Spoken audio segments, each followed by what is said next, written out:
న్యాయవాదులు తెలుగుదేశం పార్టీ నాయకులు ముఖ్యమంత్రి చంద్రబాబు ఫ్లెక్సీకి పాలాభిషేకం చేశారు. హైకోర్టు బెంచ్ ఏర్పాటు చేస్తుండటంతో కార్యక్రమం నిర్వహించారు. రాయలసీమకు ఇచ్చిన హామీని నెరవేర్చినందుకు పాణ్యం ఎమ్మెల్యే గౌరు చరితారెడ్డి ఇంటి ముందు సంబరాలు చేసుకున్నారు.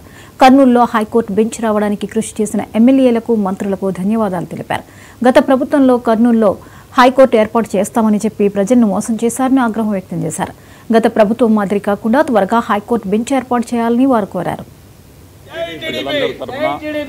గౌరవ ముఖ్యమంత్రి వర్యులు నారా చంద్రబాబు నాయుడు గారికి ముఖ్యంగా అందరం తరపున కూడా నమస్కారం తెలియజేసుకుంటున్నా. ఎందుకంటే నిన్నటి శాసనసభలో రాయలసీమకు హైకోర్టు బెంచ్ ఇస్తా అని ఆనాడు 2019 ఎలక్షన్ల ముందు కూడా చంద్రబాబు నాయుడు గారు చెప్పడం జరిగింది. ఆ మాటలో భాగంగానే నిన్న శాసనసభలో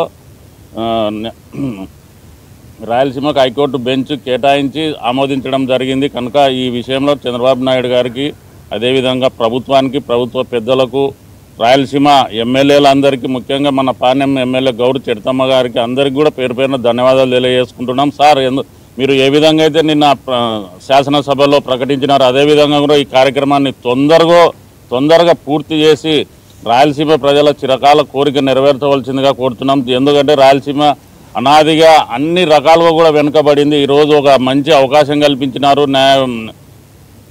ఆంధ్రప్రదేశ్ ముఖ్యమంత్రి అయినటువంటి శ్రీ నారా చంద్రబాబు నాయుడు గారు ఎన్నికల భాగంగా హామీ ఇచ్చినటువంటి కర్నూలుకి రాయలసీమకి హైకోర్టు బెంచ్ ఇస్తానని చెప్పేసి ఎన్నికల హామీ ఇవ్వడం జరిగినది.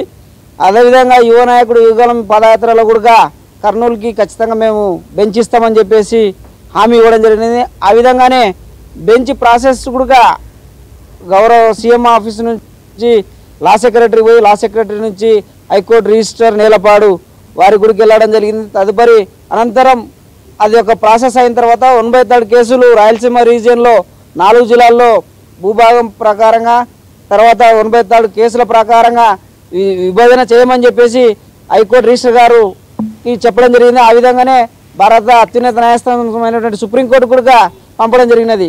అదేవిధంగా ఈ దినం గౌరవ ముఖ్యమంత్రి వారు శాసనసభలో తీర్మానించడం జరిగినది. నిన్నటి దినం రాష్ట్ర మంత్రివర్గం నిర్ణయంలో కూడా నిర్ణయించడం జరిగినది. కర్నూలుకి హైకోర్టు పెడుతున్నామని.